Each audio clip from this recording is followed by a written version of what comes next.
संघटनेचा विजय असो, कोतवाल संघटनेचा विजय असो, कोतवालांना चतुर्थ श्रेणी मिळालीच पाहिजे, कोतवालांना चतुर्थ श्रेणी मिळालीच पाहिजे. दादा तुम्ही जे आता आपलं कोतवालांचं आंदोलन चालू आहे कशा संदर्भात आहे? हे क्लास वर्ग चतुर्थ श्रेणीसाठी निवेदन दिलेले.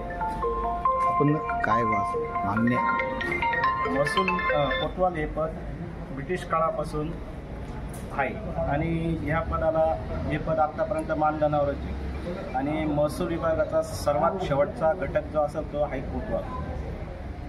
कुठलाही महसूल गोळा करायचा असेल तर तो कोतवालापासून सुरुवात होते. कुठलीही योजना राबवायची असेल तर ती तळागाळापर्यंत पोहोचवायचं काम हे कोतवाल करत असतो. परंतु आज हा घटक पूर्णपणे दुर्लक्षित आहे. आज कोतवाल रिटायर झाल्यानंतर त्याला कुठल्याही प्रकारची पेन्शन वगैरे किंवा काही फॅसिलिटी मिळत नाही. तरी शासनाने कोतवालांना चतुर्थ श्रेणीचा दर्जा देऊन सन्मानपूर्वक करण्याचा मान द्यावा ही शासनास विनंती.